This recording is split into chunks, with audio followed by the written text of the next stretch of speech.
cederle el uso de la voz, me permito compartir una breve semblanza de su destacada trayectoria académica y profesional. El doctor Marco Antonio Heredia Fragoso es licenciado, maestro y doctor en Derecho por la Universidad Nacional Autónoma de México. Asimismo, es licenciado en Enseñanza de Inglés por la misma universidad. Cuenta con diversos diplomados en Evaluación de Políticas Públicas, Presupuesto basado en resultados, ambientes virtuales y objetos de aprendizaje.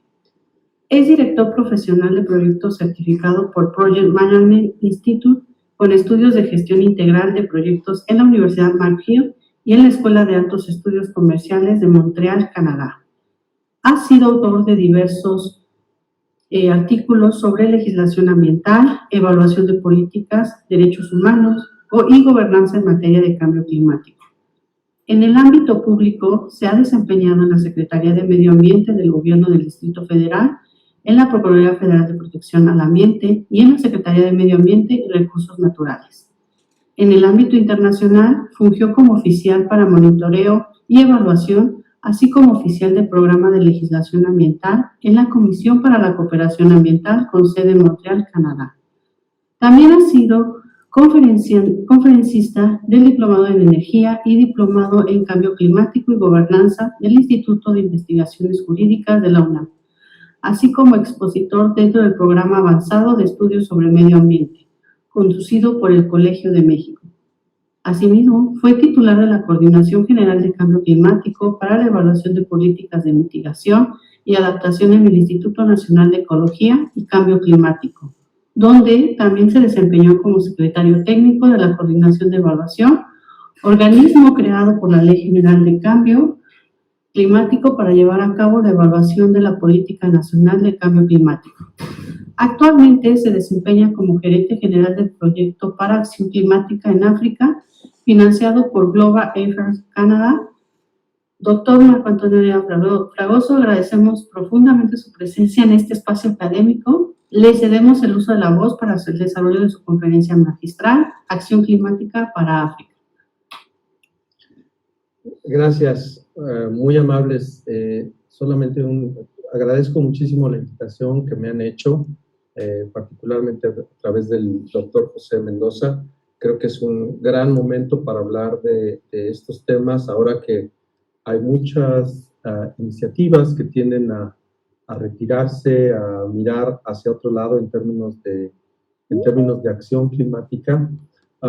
Creo que vale mucho la pena comentar que la presentación, como se ve en la pantalla, va a versar sobre un par de temas pues en los cuales son más ad hoc, son más específicos, mucho más relevantes para el contexto mexicano. Muchas gracias por leer la semblanza curricular. Es la semblanza curricular un poquito larga, pero pues bueno, habla un poquito de las diferentes experiencias y de los diferentes ámbitos de trabajo en los cuales nos hemos desarrollado a lo largo de más de 25 años de trabajo profesional. Quiero comentarles que esta presentación, que va a versar un poco sobre lo que es la gobernanza climática, el federalismo en México, se da o surge o se da iniciativa de un artículo que trabajé hace algunos años con la doctora Beatriz Corral. La doctora Beatriz Corral actualmente se encuentra trabajando para el Instituto Nacional de Ecología y Cambio Climático, ambos coautores de este artículo que fue publicado en un texto de Cambridge University Press en mayo del 2023. Muy interesante la historia de este artículo porque pues habla justamente el texto más amplio que ustedes pueden ver en la pantalla, tiene que ver con el cambio climático, la gobernanza del cambio climático y el federalismo. Y en este texto este texto está disponible en línea, ustedes lo pueden acceder a él por vía web, y es una fantástica revisión a los diferentes esquemas, a las diferentes formas y arreglos institucionales que se tienen en el mundo de manera global para abordar el tema del federalismo. A invitación de esta organización, del Foro de Federaciones, que por cierto se encuentra basado en Canadá, nos dimos a la tarea de preparar este artículo con miras a explicar, platicar, recordar, traer a la mesa, al debate, no solo académico, de investigación y de la acción a partir de la experiencia que hemos tenido, tanto la doctora Corral como un servidor, en abordar los temas de la gobernanza y el federalismo. Es un artículo por demás interesante, ya lo podrán ustedes consultar en línea. Si me lo permiten, voy a compartir mi pantalla para ir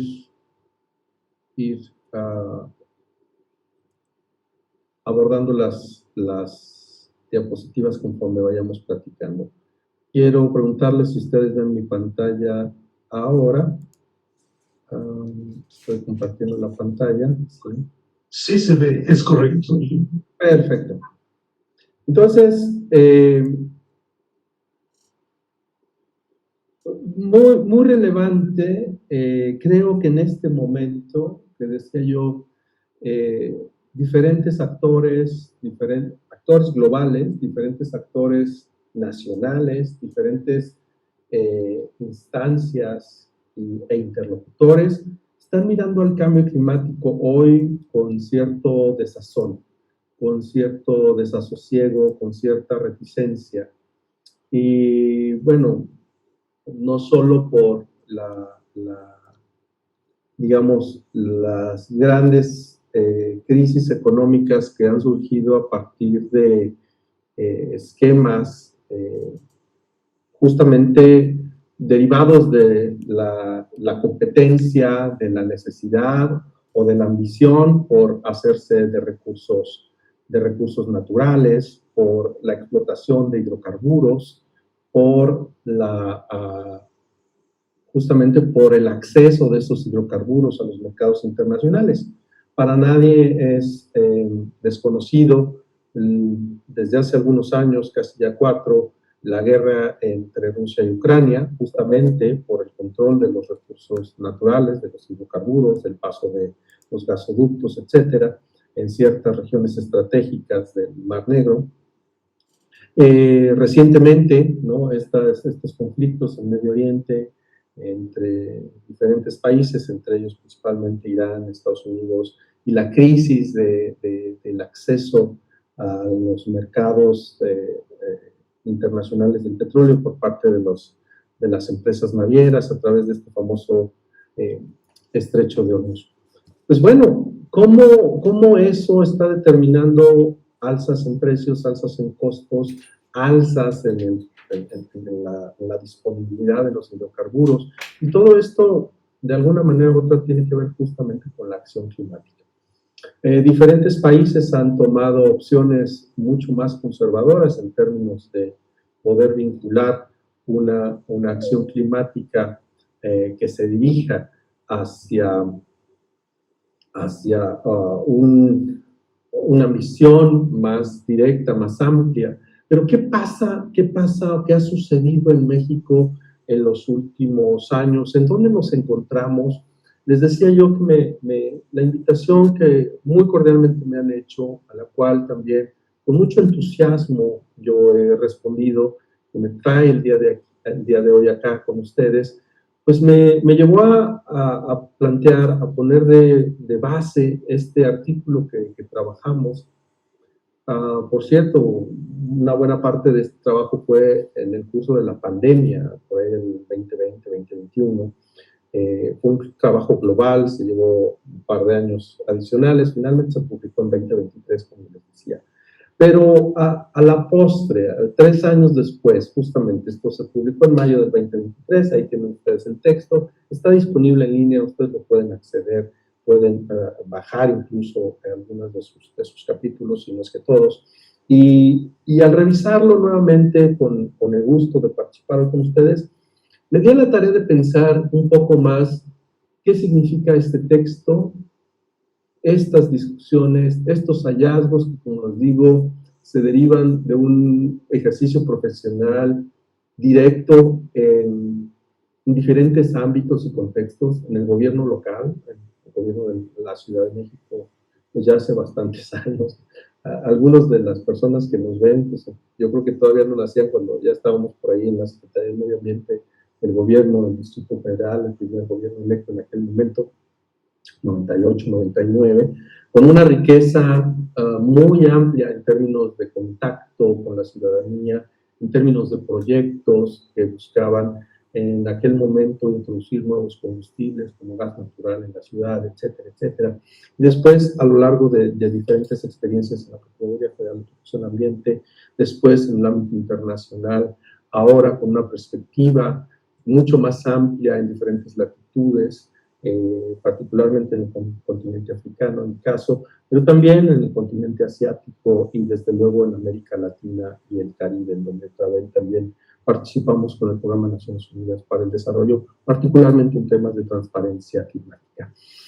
Me llevó a pensar, pues, este texto que trabajamos de una manera fascinante con la doctora Corral, a pensar dónde estamos hoy. Creo, y eso es como el subtítulo de esta discusión el día de hoy con ustedes, creo que estamos en una paradoja entre ambición climática e implementación territorial. Y con gran gusto quiero comentarles hoy a esta unidad académica, pues bueno, ¿de dónde nace esta necesidad? ¿Por qué actuar? ¿Por qué necesitamos una acción climática efectiva? No una acción climática conversatoria, no una acción climática de meros compromisos, no una acción climática que sea insuficiente frente a los grandes retos económicos, sociales y ambientales que tiene nuestro país, sino una acción que nos permita disminuir la vulnerabilidad, atender las emisiones nacionales de gases y compuestos de efecto invernadero, fomentar y apoyar, contribuir al fortalecimiento de los sumideros de carbono, abordar temas, desde luego, de justicia social, porque tomar acción climática involucra, beneficia y rinde frutos a las sociedades, al conjunto de comunidades que conforman nuestro país, a la nación mexicana como una amalgama de participantes en todas las regiones, en la riqueza cultural de nuestro país, en la bioculturalidad que tiene nuestra gran nación, y cómo estos compromisos necesitan hacerse realidad. Bien, nuestro país tiene más de 11,000 kilómetros de línea costera, se calculan 165 municipios costeros. Sin embargo, es la ruta principal de los ciclones tropicales en el Atlántico. En el Estado de México, por ahí en el Estado de México tenemos más de 17,000 sitios expuestos a vulnerables al cambio climático, altamente vulnerables en sus diferentes versiones y modalidades. Nuestro país no es se encuentra de los 13 o 12 contribuyentes más importantes de gases de efecto invernadero en el contexto internacional. Si bien nuestras emisiones no llegan al 2%, sí son relevantes respecto a la importancia que genera su atención.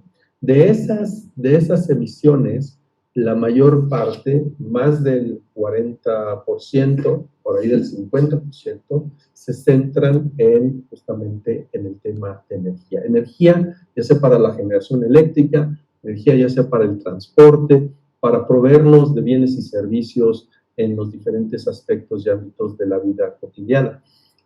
Nuestro territorio, más del 15%, casi el 70% de la población, más del 70% de la población también del Producto Interno Bruto, están sujetos a algún tipo de vulnerabilidad frente al cambio climático en sus diferentes modalidades.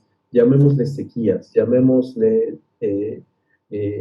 inundaciones, llamémosle esta vinculación que hacemos entre los aspectos, los fenómenos de efecto inmediato, como las inundaciones, las granizadas, las lluvias torrenciales, etcétera, y otros procesos más alargados en el tiempo que llevan un proceso muy relevante de afectación al territorio, como la desertificación, la falta, la escasez de la disponibilidad de agua y la afectación a especies, por ejemplo. Todo esto, nuestro país es altamente vulnerable a ello.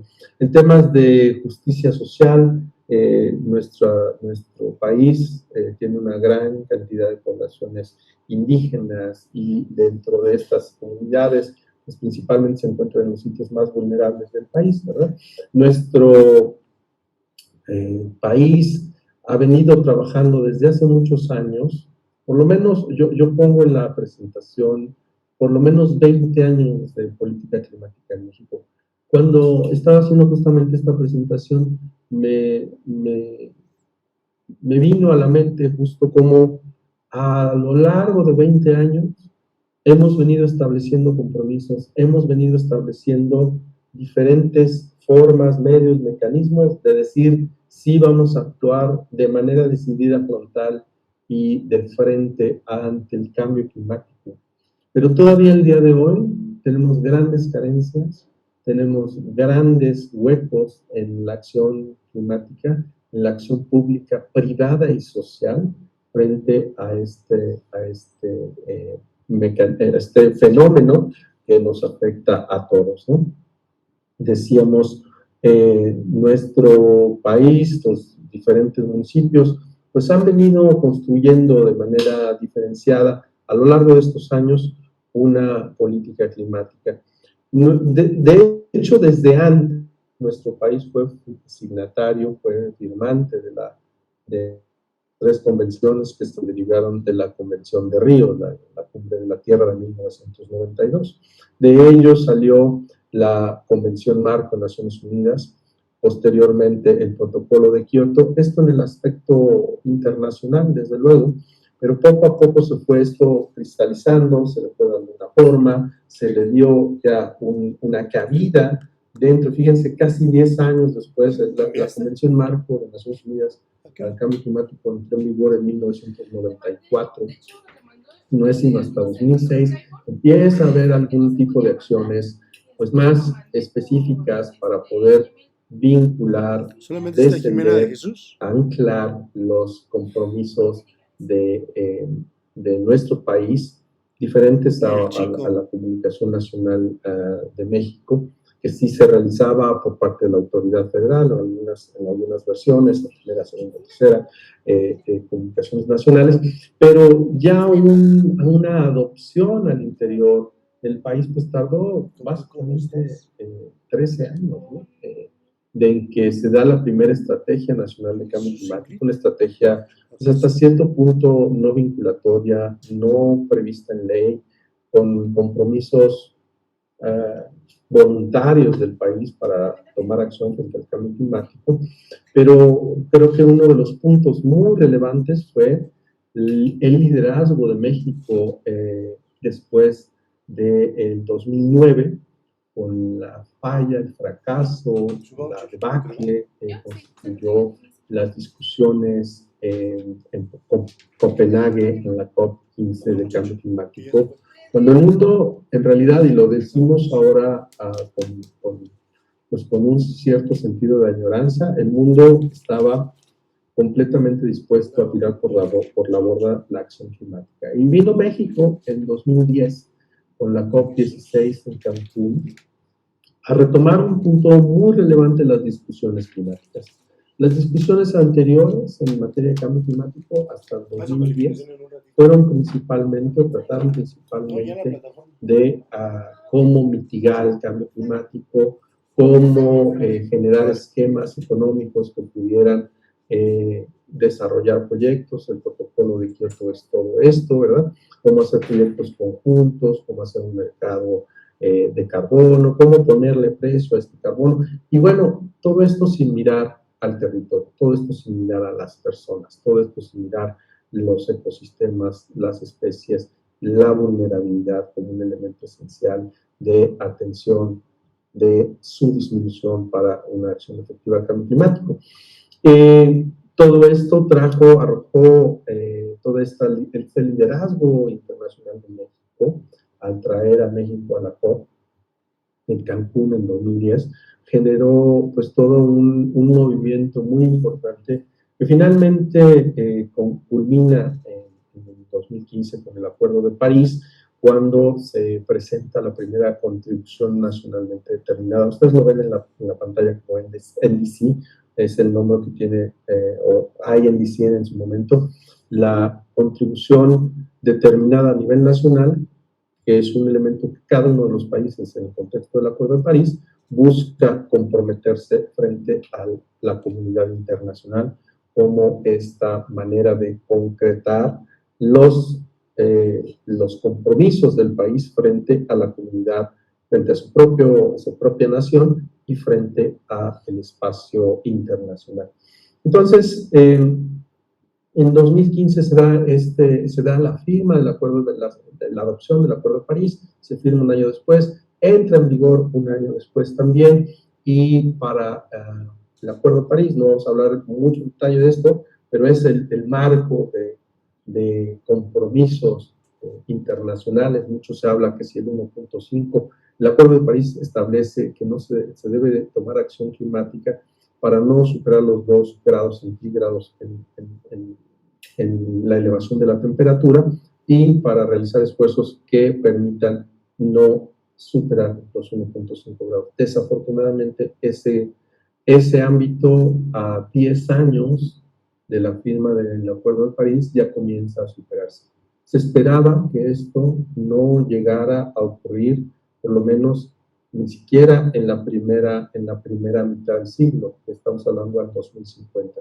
Desafortunadamente, las emisiones han seguido creciendo, las actividades vinculadas a estas emisiones, el consumo de petróleo y otros hidrocarburos, pues han continuado de una manera importante, y por eso los niveles que hace 13, 14 años se pensaba que no se podían rebasar, hoy en día están justamente tocando la puerta y ya están frente a nosotros. Bien, nuestra política ambiental, como les decía, se fundamenta particularmente en acuerdos internacionales, en la Ley General de Cambio Climático, en los compromisos que hemos venido haciendo, en reformas a esta legislación, y bueno, las discusiones internacionales han traído como consecuencia una revisión a estos mecanismos de compromiso internacional. Yo conduje en su momento, en 2020, siendo director general de Cambio Climático de la Secretaría de Medio Ambiente, la actualización a la Contribución Nacionalmente Determinada en este año 2020. Pero bueno, entramos de lleno una vez que tenemos estos compromisos, pues bueno, ¿y qué le toca hacer a cada quien, ¿no? El federalismo en México es algo que hablamos en el texto, que abordamos con una visión crítica de qué le corresponde a cada orden de gobierno y en dónde están los mecanismos, los esquemas, las formas y medidas a partir de las cuales tanto el gobierno federal como el gobierno de los estados, como los gobiernos municipales pueden contribuir, incentivar, promover el cumplimiento de estos acuerdos nacionales e internacionales para poder tomar una acción climática. Y hay mecanismos rectores, como la Estrategia Nacional de Cambio Climático, la Contribución Nacionalmente Determinada, que yo les decía, se envía a la Convención Marco como el compromiso de México frente a la comunidad internacional, el Programa Especial de Cambio Climático como el mecanismo federal de acción ante acción climática, la Comisión Intersecretarial como vínculo de 21 secretarías y organismos de Estado, incluyendo al INEGI, que deben ponerse de acuerdo, que deben tomar acción, que deben coordinarse para esa acción federal, y otros esquemas como el Instituto Nacional de Ecología, intervenciones como el sistema de comercio de emisiones, que yo también eché a andar en sus primeras 2 emisiones de determinación de cuotas a los grandes emisores con más de 100,000 toneladas de carbono al año, y algunos esquemas que incluso ya operaban desde algunos años antes, 2011, los impuestos federales, las normas oficiales mexicanas, particularmente las que buscan disminuir la intensidad de carbono en vehículos automotores, las regulaciones del sector eléctrico y energético, la generación distribuida en cuanto a su regulación y la política climática. Pero lo que podemos decir en resumen, el gobierno federal diseña, regula, los gobiernos estatales también, conforme a este marco normativo, tienen una obligación de pedir sus leyes, de tener sus programas estatales, de establecer las comisiones intersecretariales a nivel estatal, inventarios. Los números que ven ustedes acá en los gobiernos estatales se derivan de una revisión que hicimos en 2018. Yo coordinaba la coordinación de evaluación de la Política Nacional de Cambio Climático con 6 consejeros sociales independientes que estaban justamente en acuerdo para poder determinar cómo se ha venido implementando la política climática y de brindar recomendaciones para su desarrollo más integral. Lo que quiere decir es que, aunque hay un mandato, estos números, las diferencias 23, 32, aunque hay un mandato de contar con una legislación en materia de cambio climático, no todos los estados en su momento tenían una legislación. Esto obviamente se ha venido moviendo, esto ha venido, hay algunos estados que han modificado sus leyes, etc. Y lo que vimos en su momento en esta evaluación subnacional fue que diferentes estados apoyaban con un grado muy disforme, muy desigual de interés, de capacidad y de decisión estratégica frente al fenómeno del cambio climático, lo cual nos llamó mucho la atención porque pues justamente es en los estados, es en los municipios en donde se ejecuta la acción climática. De nada sirve un compromiso nacional, federal, hecho con funcionarios, algunos de ellos con conocimiento, pero que no tenga en el gobierno federal. Es quien tiene los recursos para hacer un trabajo pues, mucho más científico profesional. En los últimos años, también hay que decirlo, hemos visto un desmantelamiento de las capacidades de instituciones que habían logrado un conocimiento muy especializado y que han traído como consecuencia retrocesos en la forma, en el enfoque, en los medios, mecanismos y sobre todo en el financiamiento de la acción climática. De tal manera que esta paradoja del federalismo mexicano en cambio climático y seguramente en algunos otros temas, quiere decir que se traduce en que los compromisos y metas de esta acción climática se deciden en el ámbito federal.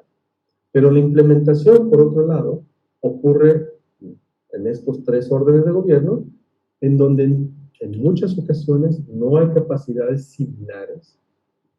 Es el statu quo, no hay capacidades similares. Y la coordinación y ejecución efectiva siguen estando pendientes. La política climática se diseña desde el centro, pues, pero se juega y tiene vida en los territorios.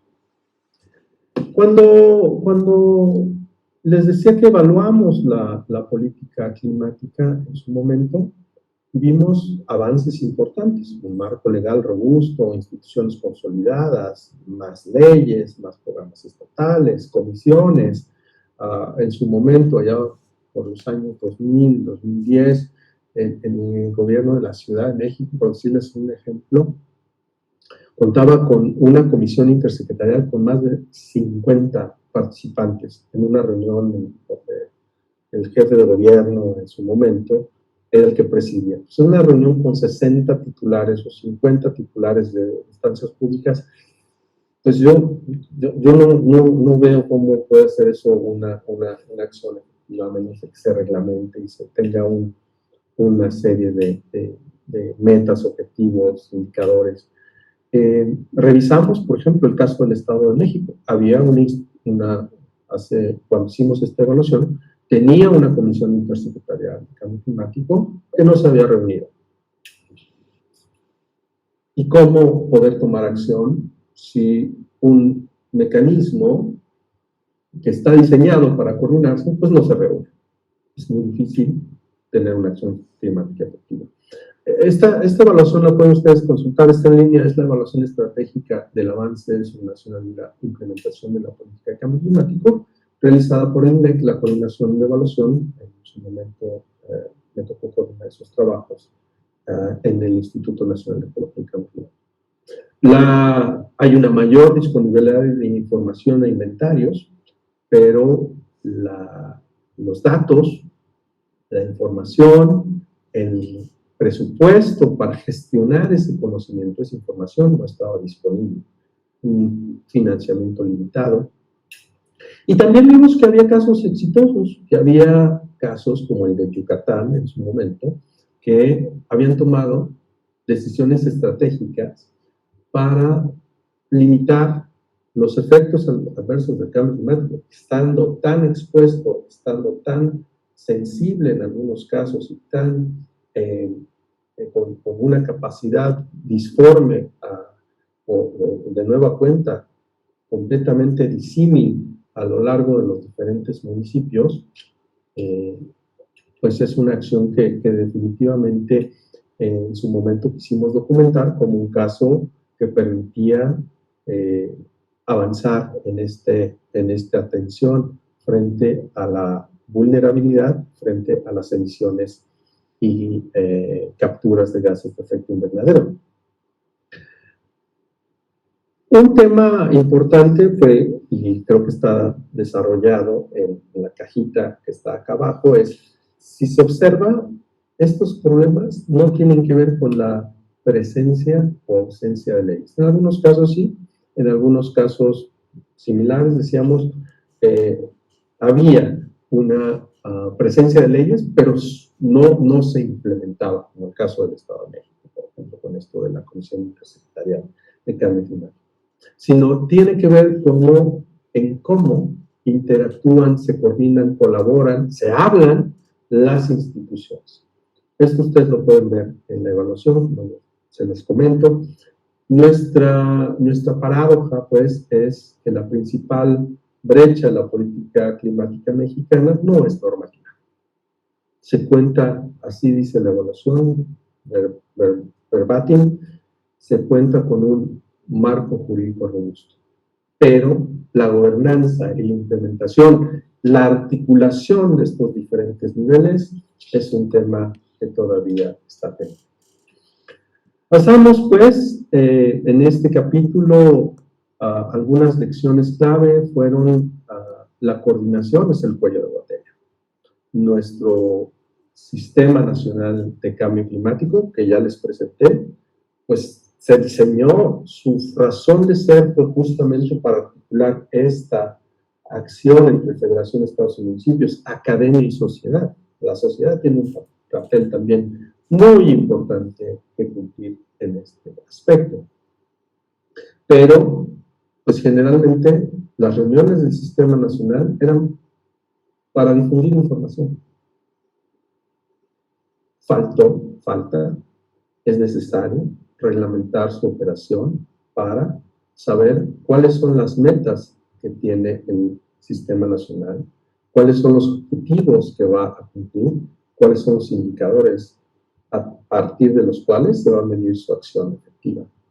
Vimos que Yucatán tenía soluciones territoriales exitosas y esto ocurrió cuando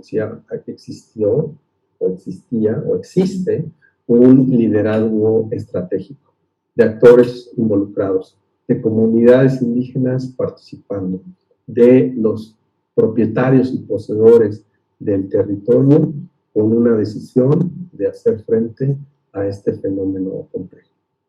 Desafortunadamente, también en los últimos años, esto se ha venido erosionando. Y creo que es un buen momento para subir una bandera roja y decir, aquí hay un problema. Porque lo que teníamos ganado como un caso exitoso y como un ejemplo, como Yucatán había muchos, o hay muchos otros, el caso de Jalisco, el caso del Estado de México también tomó en algún momento un liderazgo interesante a partir de la creación y dirección informada del Instituto de Ecología y Cambio Climático, desde el IEC, para el Estado de México, con quien en su momento, estoy hablando de 2018, 2019, firmamos algunos convenios y los capacitamos para una acción pues mucho más informada, dirigida y decidida frente a la vulnerabilidad de comunidades, personas y de los ecosistemas en el Estado de México. La flexibilidad como un mecanismo de fortaleza, como una flexibilidad que se va a ajustar al territorio, no todo el territorio nacional es igual, claramente, ¿no? Entonces vimos que la clave está en transformar esta coordinación y financiamiento de forma reactiva, que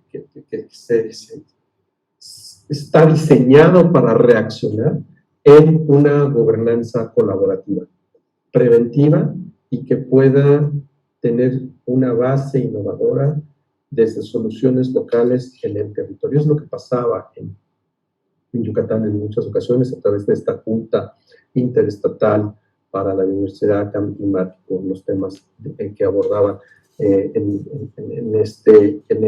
la península de Yucatán como un bloque de acción muy importante. Me di la tarea, pues, para esta presentación de revisar cómo si nuestro capítulo estaba vigente a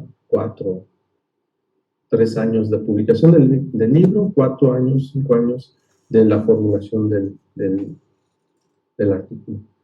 Y lo que vimos en su momento fue que las instituciones existen, pero la implementación sigue fragmentada.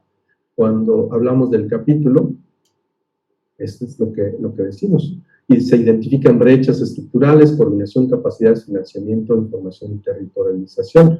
En las diferentes partes del capítulo está esta información.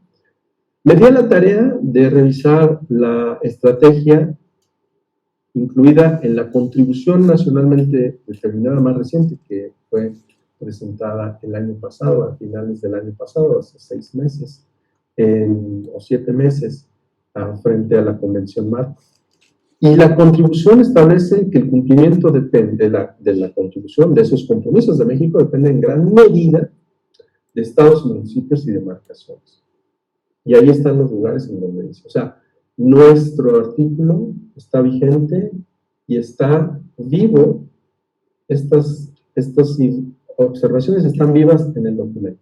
La evidencia, en la 7ª comunicación nacional que fue presentada el mes pasado, se documentan también la necesidad de acción local, de coordinación como un elemento indispensable, ya que la implementación ocurre en el territorio y porque es en los estados, municipios y comunidades en donde los resultados son reales, tangibles, objetivos y medibles. Lo que me llevó a pensar esto es, pues no estamos hablando de documentos independientes, no es el artículo que decía una cosa pero luego se salió otra, sino que son 3 momentos, estos últimos años, de una misma conversación. ¿Y cuál es la clave de esto? Que necesitamos pasar de la acción, de la conversación climática a la acción climática, a través de la coordinación multinivel, a través de fortalecer capacidades institucionales, a partir de un financiamiento climático, a partir del monitoreo de información y monitoreo, reporte de información y verificación, y de la territorialización de la acción climática. Quisiera concluir con 5 lecciones para la próxima década, que puedo vislumbrar a partir de lo que escribimos hace algún tiempo, a partir de lo que está en los documentos de hace un mes, los más recientes que nuestro país ha producido. Y quiero decirles que nuestro país ya superó la etapa del diseño institucional. Decía yo los 20 años, 2006, 2026. Ya construimos una de las arquitecturas climáticas más robustas de América Latina. Hoy, de lo que se trata es a lograr que funcionen, hacer que esos instrumentos cobren vida, funcionen y se les dé un monitoreo y seguimiento. La política climática se implementa en territorios por parte de autoridades, sector privado, comunidades, personas. Pero sin capacidad, eso no va a pasar. No vamos a cumplir compromisos si no capacitamos, si no formamos, si no educamos, si no compartimos, como en el día de hoy, esta información. La gobernanza es el verdadero multiplicador de la acción climática. La evidencia del artículo, la NDC, la séptima comunicación, llegan al mismo punto. Hay que coordinarnos, hay que compartir información, hay que cooperar. No importa el partido político del que se trate, es la misma gente, son las mismas personas, son los mismos ecosistemas. Y más allá de eso, de lo que se trata es de creación, de implementación de instrumentos que respondan a esas necesidades locales, ¿no? No necesitamos un mismo plan para todos, ¿no? Necesitamos planes locales que demuestren liderazgo, que demuestren innovación y experimentación institucional, cooperación regional y un aprendizaje continuo a través de evaluar. Me parece que el futuro de la política climática mexicana va a avanzar solo si reunimos planeación, implementación, coordinación, acción efectiva, acción colectiva y pasar de algo que vimos hace algunos años a los resultados. Quiero concluir diciendo que en estos 20 años de trabajo, por los cuales yo he pasado, por los cuales, junto con otras personalidades, gente muy brillante, a la que admiro y respeto mucho, nos tocó hacer justamente esto. El diseño de cómo debería ser la atención climática. El atlas de vulnerabilidad, entender que la vulnerabilidad tiene 3 componentes fundamentales: sensibilidad, exposición y capacidad. Si uno de esos falla, somos vulnerables, en mayor o menor medida. Nos tocó diseñar esta política climática. A las nuevas generaciones, al público que nos escucha, a los jóvenes, a las mujeres, les toca implementar. Y espero que ellos lo lleven de tarea para saber cómo ustedes pueden acceder a esta información, prepararse mejor y poder, de aquí en lo que resta del siglo, que vamos a tener cambio climático, generar condiciones más propicias para su bienestar. Les agradezco mucho esta presentación, espero que les sea útil y espero que si tienen alguna pregunta, con mucho gusto la contestaré. Gracias. Agradecemos al doctor Marco Antonio Heredia Fragoso por su valiosa conferencia magistral y a continuación se abre el foro de preguntas, comentarios o reflexiones finales en torno a la conferencia.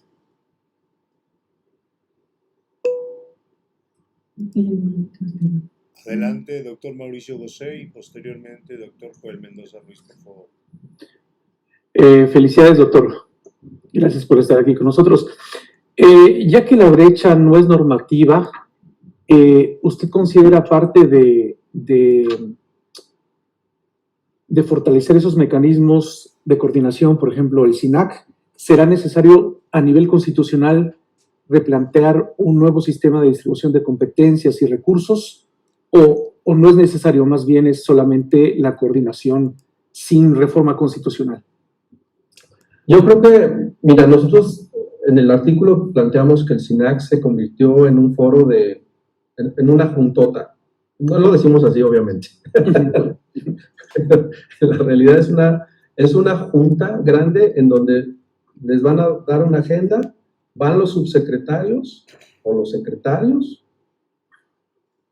a decir lo que ellos piensan, gracias, un aplauso y se van.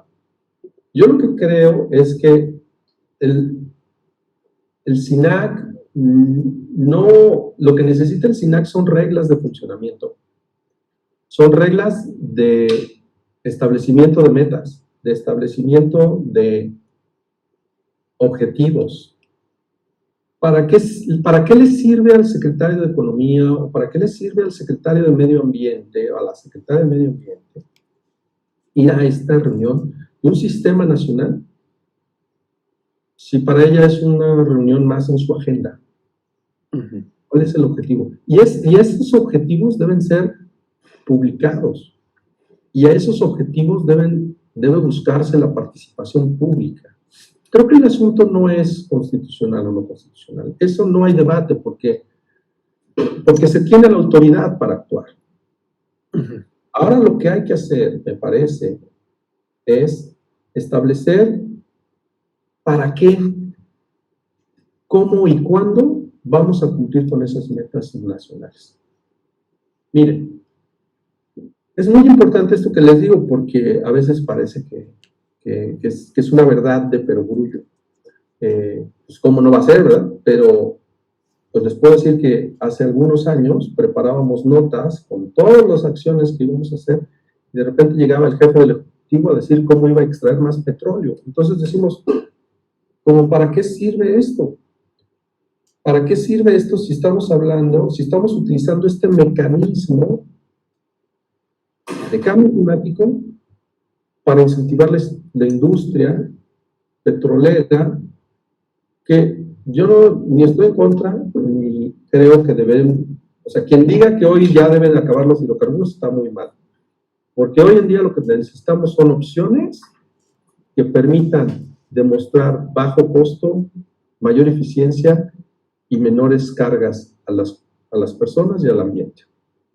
Entonces, lo que necesitamos es entender esto muy bien y saber que la acción climática involucra ahorros, incluye beneficios a las personas, a las empresas, a las comunidades, a los gobiernos, y que tenemos que demostrar eso y difundirlo y diseminarlo para que se entienda. Los jóvenes entienden muy bien esto porque, pues bueno, el panel internacional de cambio climático, intergubernamental de cambio climático nos dice, personas como nosotros, como tú, Mauricio, como tú, ¿no? Pues ya vivimos en un mundo en donde podíamos saber cómo se iba a comportar el clima. Hoy ya no. Los jóvenes, alguien que nazca el día de hoy, va a tener que vivir con incertidumbre climática. Va a sufrir mayores gastos, costos, problemas por la crisis climática, por las altas temperaturas, por los desbalances de energía en la atmósfera, por todos estos problemas, mayor desertificación, mayor evaporación del agua, ¿no? Mayores inundaciones. Nosotros vimos eso como algo excepcional. Hoy en día, para adelante, es algo regular y así va a ser, desafortunadamente. Gracias, doctor. Felicidades nuevamente. Gracias. Marco, yo quisiera comentar que ya subí en una red que tenemos aquí por WhatsApp, en un grupo de WhatsApp, el artículo del cual hemos estado hablando y también subí la presentación PowerPoint para que los que están presentes tengan acceso a ese material. La pregunta sería sobre el monitoreo, toda vez que la fiscalización y la vigilancia son acciones en las cuales los estados no han demostrado gran eficiencia, pues a mí se me ocurre que el monitoreo podría ser una solución vinculada a la concientización de la gente. Es decir, todo el mundo se preocupa porque tal vez no tuvimos una temporada de calor, sino que nos pasamos directamente del invierno a la temporada de lluvias, y con eso la gente, pues tal vez diciéndolo muy coloquialmente, ya se espanta, ¿no? Entonces, nosotros, la universidad tiene una estación meteorológica en el edificio de rectoría, tal vez habría que darle mejor uso, pero ¿cuál es la opinión que te merece lo que sería el monitoreo dentro de la política de cambio climático? Yo diría que hay por lo menos 3 instancias a nivel federal, estatal y municipal. Hay 3 instancias que intervienen en el monitoreo, evaluación, incluso se comentó algo ahí, por ahí de auditoría. La instancia de, antes existía el Coneval, o el Coneval tenía un papel preponderante en la evaluación de la política pública. Por razones que no voy a traer a colación, esto se minó a tal grado que el Coneval, su autoridad se disminuyó. El Coneval era un organismo independiente con evaluadores independientes. Nosotros trabajamos mucho con el Coneval para formar una coordinación de evaluación independiente de la política nacional de cambio climático. Esa evaluación, como su nombre lo indica, es de política. Estas decisiones, esta implementación de la legislación a partir de decisiones de política pública establecidas en planes, programas, estrategias, ¿está siendo efectiva o no? Y si no está siendo efectiva, ¿cómo sí? Que a eso van dirigidas las recomendaciones que se otorgaron hacia un mejoramiento de la acción pública.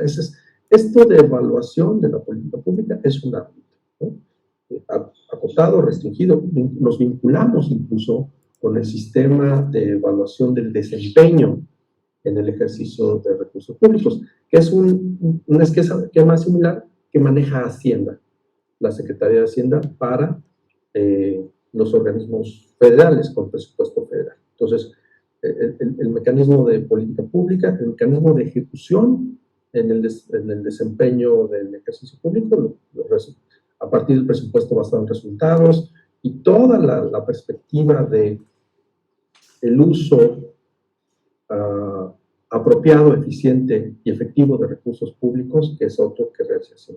Hay otros esquemas, los de las auditorías, y las auditorías tenemos 2, los de las contralorías y las de la Auditoría Superior de la Federación. Entonces, tienes 4 esquemas de monitoreo y fiscalización. Estos esquemas, te puedo decir que una de las primeras veces en que yo vi que se hablara fue justamente cuando entregamos la evaluación estratégica del presupuesto de egresos de la Federación Anexo 16 para cambio climático. Y esa evaluación sirvió para 2 cosas. 1, para que la Auditoría Superior de la Federación comenzara una auditoría general, le llaman. Fueron 16 instancias públicas, entre las cuales está la Secretaría de Marina, la Secretaría de Hacienda, la Secretaría de Medio Ambiente, la Secretaría de Energía. Dicen, a ver, ¿cómo se están coordinando? Porque esta evaluación dice que no se coordinan. ¿Qué mecanismos tienen? Y empezó a funcionar, pero como te digo, en los últimos 6, 8 años, eso se minimizó. Teníamos 6 consejeros sociales de la coordinación de la evaluación, no se ha nombrado uno solo al día de hoy. ¿Cómo funcionar si no se aplica lo que está en la ley? Y ahí las contralorías deben de poner mucha atención a esta acción. Y los académicos, yo estoy como en el medio, porque me gusta investigar, me gusta plantear los problemas, me gusta tener una conciencia crítica frente a los problemas nacionales. Soy un fiel creyente en la documentación con evidencia, con bases y con perspectiva de mejora de los problemas públicos. De tal forma que lo que tenemos que hacer es decir, oigan, ¿y como para cuándo van a nombrar consejeros de evaluación de la política de cambio climático? ¿Y como para cuándo se van a revisar los grandes problemas que está acarreando, que está trayendo la política climática? Porque no puede ser que por un lado estemos destinando 1.5 mil millones de pesos en el anexo transversal de cambio climático y no tengamos resultados. Entonces, todos estos mecanismos es necesario mostrarlos, documentarlos, difundirlos y exigir el cumplimiento de acciones conforme a esta evidencia, conforme a esta información basada en evidencia para la mejora de la política pública. y de la gobernanza. Desde luego. Muchas gracias. Con gusto. Muy bien. No sé si alguien tenga alguna otra pregunta, compañeros de la sala.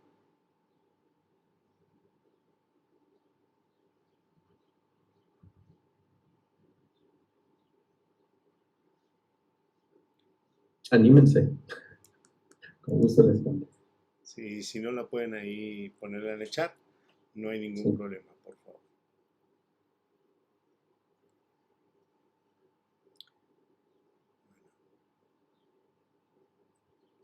Creo que no.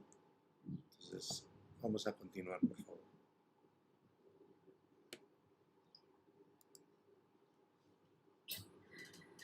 Agradecemos a quienes participaron con sus preguntas, comentarios, reflexiones. También, ponente, muchas gracias por la respuesta a cada una de estos cuestionamientos. Y en este momento procedemos a dar lectura a la constancia de participación de nuestra conferencia magistral, el cual, bueno, voy a proyectar. Denme un momento.